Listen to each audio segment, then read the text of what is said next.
Welcome to US Rail Journeys, Series 2. In this series I travel from LA to Chicago on the Southwest Chief.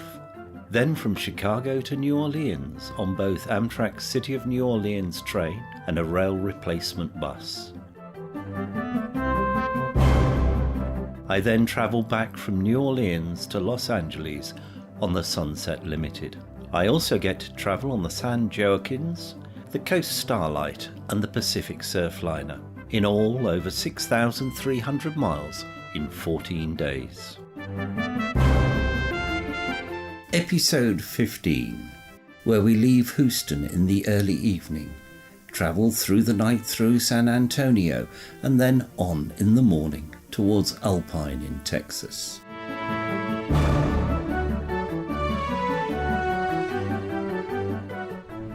Once we leave Houston, our next stop will be San Antonio.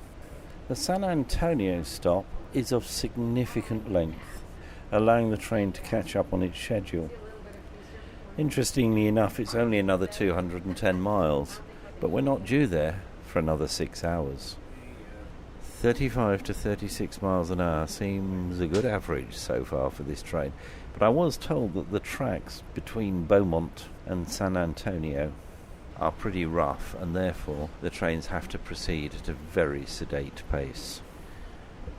The train that I'm on is called the Sunset Limited. Now, they'll say that the reason it's called the Sunset Limited is because it was originally a limited stop train.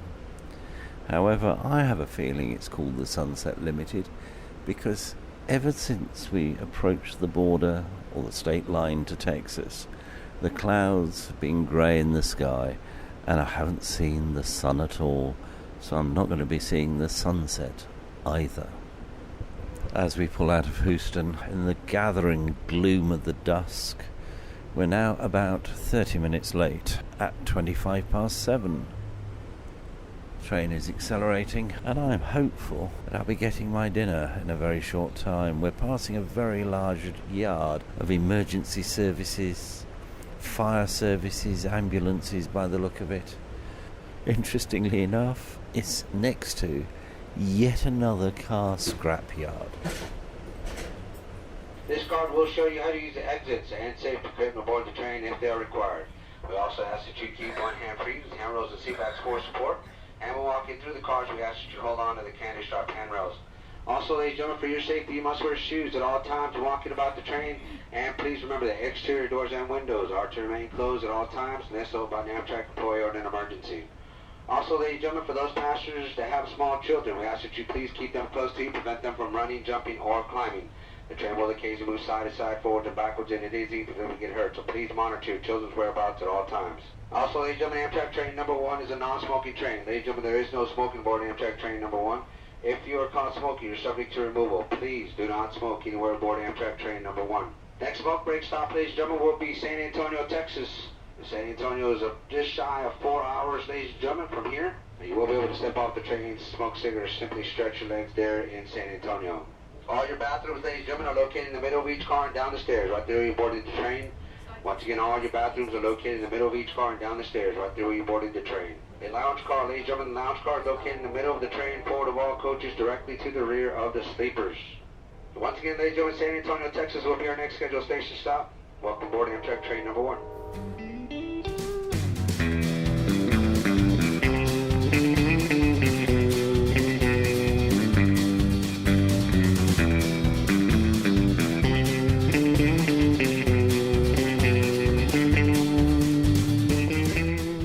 As we pass out of Houston, just going past some quite attractive looking, what I would call executive housing, but built maybe not in the best area of town, where a number of railway lines loop around. I would imagine the houses themselves are probably very nice, though they may be well insulated against sound. There's still quite a lot of noise from the railway, and you would have to be a complete enthusiast to love living there. We're now crossing a 10-lane highway full of cars speeding along. late commuters going home, people going long distance, people out for a night of fun.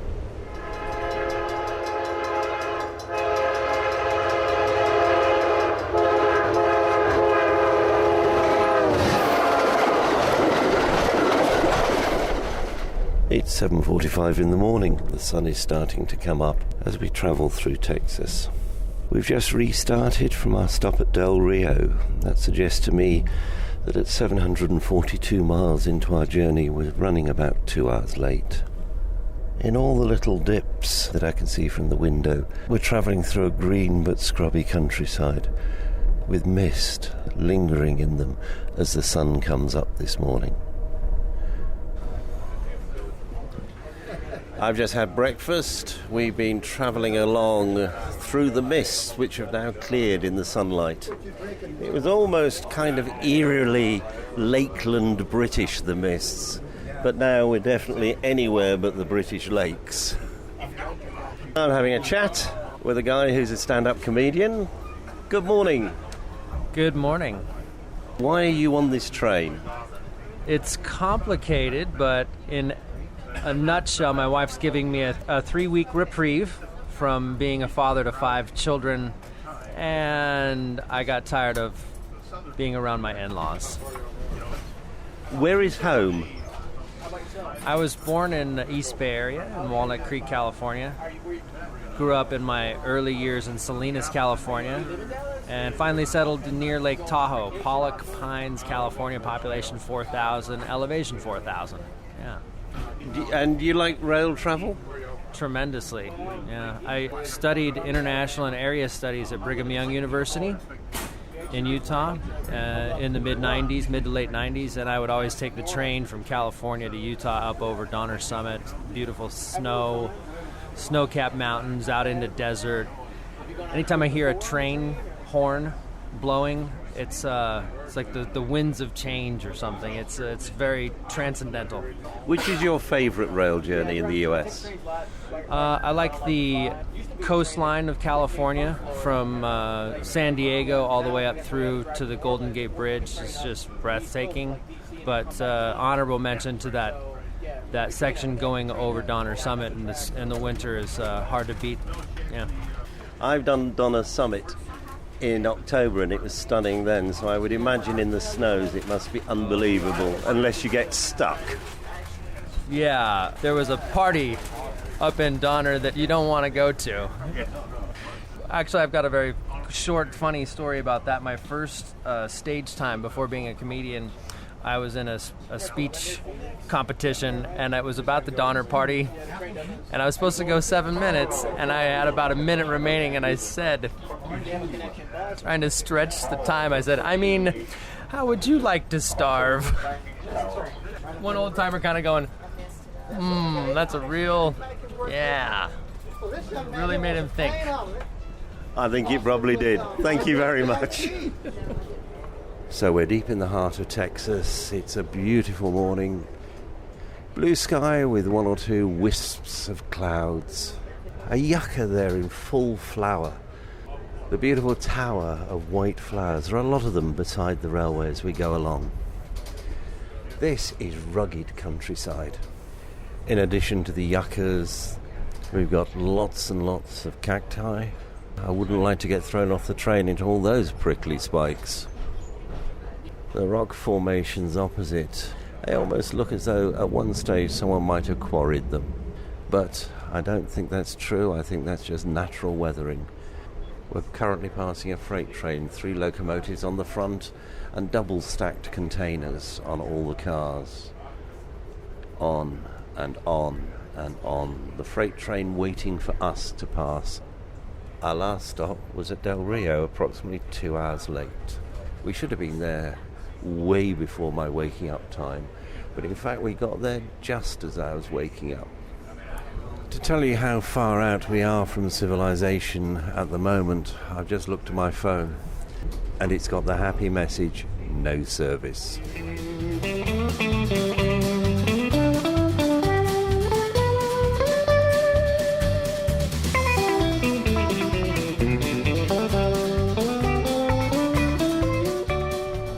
This is stunning going along here.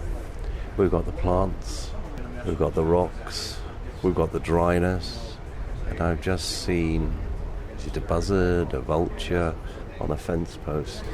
We've crossed bridges over completely dried up riverbeds. The people who built this railway must have sweated at their labours.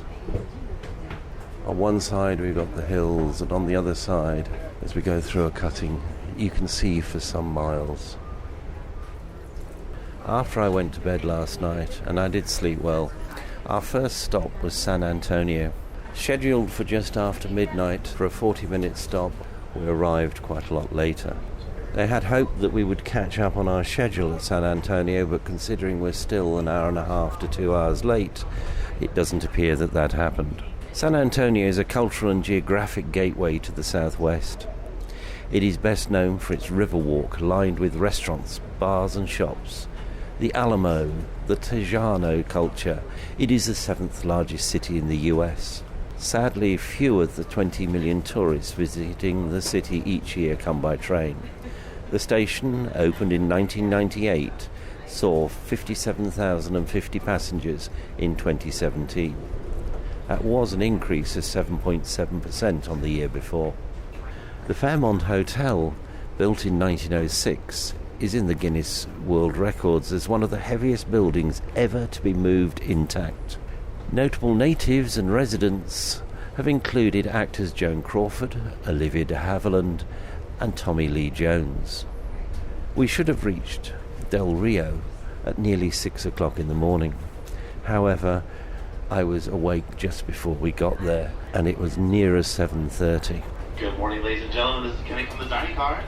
Ladies and gentlemen, dining car is making last call for breakfast services here in the dining car. Dining car is making last call for breakfast services. If you're not yet joined us, if you're feeling kind of hungry, and like to join us here in the dining car, please come in and join us for breakfast. We do have tables available. Last call for breakfast services here in the dining car. Also, any employees who need to drop their checks, please do so at this time. Thank you. Del Rio is a city on the border with Mexico and home to the Laughlin Air Force Base.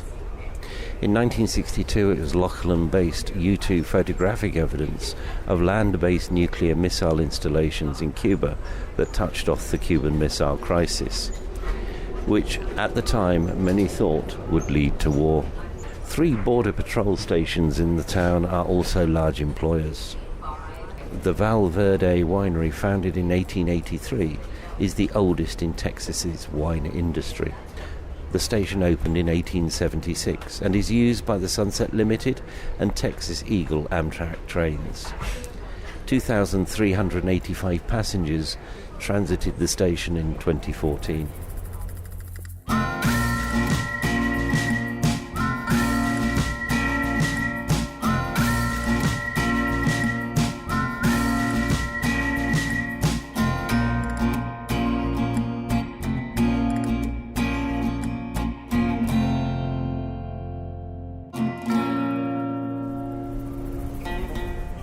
There is a hint of mist in the far distance, but this morning we've gone over one of the tallest railway bridges in the world, crossing a valley with a river at the bottom. We're going through endless, inhospitable countryside. Yes, it's green, but not the green I would like to be left in. Just crossed yet another dried up riverbed. I would imagine at certain times of the winter when the rains come, those riverbeds become raging torrents of water, boulders scattered along them by the force of the water. What is pleasing to see is that when we get to the equipment controlling the signals, there are plenty of solar panels in evidence generating the power. This is, of course, a very sunny part of the world. We've passed by hills with strange watchtowers on them. I don't know if they're modern watchtowers that are used to see whether people are coming over the border. I'm not sure how far we are from the border here, or whether they're from days gone by. It's flattened out now, and the hills that I can see are in the far, far distance. Between us and those hills there's a road and a lot of scrubby plain with lots of prickly cactus in it. Some yellow flowers and occasionally a clump of purple flowers as well. Communities, very small communities we pass, the odd farmstead, and of course the wind pump for the water from the wells below. That safe stop we just stopped at was Sanderson, Texas. Sanderson marks 1 hour and 40 minutes to Alpine. Alpine will be the next smoke stop. Once again, folks, 1 hour 40 minutes to Alpine. Alpine is the next smoke stop. As it stands, we are currently 1 hour and 30 minutes behind schedule. If you were going anywhere after Tucson, a good majority of that time will be made up. Once again, next station stop coming up will be Alpine, approximately 1 hour and 40 minutes. It would appear that the town that we saw was Sanderson, though we didn't know it at the time. I wonder if anyone missed their stop.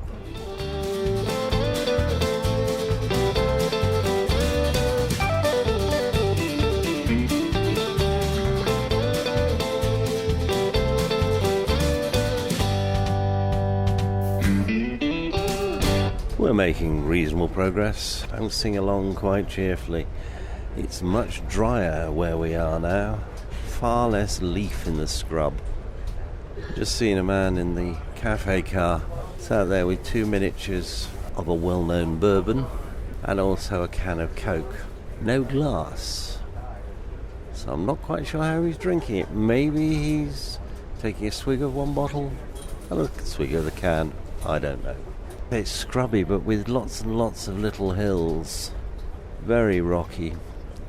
And there's a dirt track running along the side of the railway, no doubt to enable repair crews to actually get to any issues they got with the railway. The only plants that you can see really in flower all across this area are the yucca-like plants. Just past a tumble-down building and broken stockade, probably where cattle used to be brought to for transshipment by rail many years ago. Definitely doesn't look as though it's been used in a very long time. There are cactus growing right throughout the stockade area, and I'm sure the cattle wouldn't have been happy about that. Looks to me as though the locomotive is having to work quite hard at the moment. We're passing a patch with a number of trees. Maybe there's some water there. I said the locomotive's working hard. We're just seeing a few clouds of dark diesel smoke pouring backwards. I'm with Michael Brady and his wife. Michael's recently retired as an attorney, so I had to check up before doing the interview that I wouldn't be charged his normal fee. Michael, you've been telling me that you've done a lot of rail travel in the US, so you must love traveling by rail. Yes, I do. I find it forces me to relax in a way that air travel doesn't.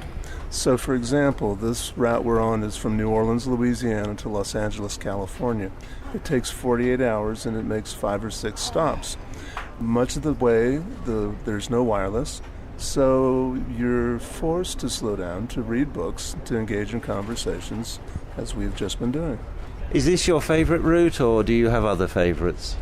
This is a necessary route for us. We have a home in Louisiana, so we take this one regularly, although the Coast Starlight, which runs from Los Angeles to Seattle, is a favorite, as is the Southwest Chief from Los Angeles to Chicago. When you say this is a necessity that you take because of your home in New Orleans, how often do you take this route? Well, this is the 3rd time this year, and there will be another one next month. Oh gosh, as I slowly relocate to Louisiana, we'll probably take it every other month for the rest of the year. So you almost have a permanent seat on this train. We do. We've been in the same rooms the last 3 times, rooms 21 and 20 in car 121. Yes, it is a home. They must be getting to know you well. As a matter of fact, the porter, Paul, was the same porter we had in July. So we did remember one another. So you're relocating to Louisiana. Where from? Woodland, California, which is just outside of Sacramento. And the place we own in Louisiana is in Clinton, which is just north of Baton Rouge. Sacramento, I believe, has a big railway museum. It's fabulous. And I had lived in Sacramento for 20 years. people would visit me from the East Coast and ask if I had been to the museum, and I had never yet gone. When my children came along, we went, and I saw what I'd been missing. It's a wonderful museum. Thank you very much. It's been lovely to talk to you. It's been a pleasure. It's now about 11:15 in the morning. We're in some very sparsely vegetated area. It is stunningly spectacular. And I suspect we're coming up to some town or other very shortly. We've passed some cattle. I would say about 15 in total. We must be coming to a crossing as the driver or engineer is pressing the horn. And there is, for want of a better word, civilization on the horizon.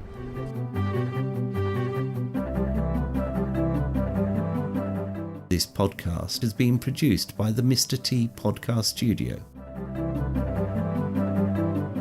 I thank the passengers and crew of Amtrak's train number 1, the Sunset Limited, for making this podcast possible.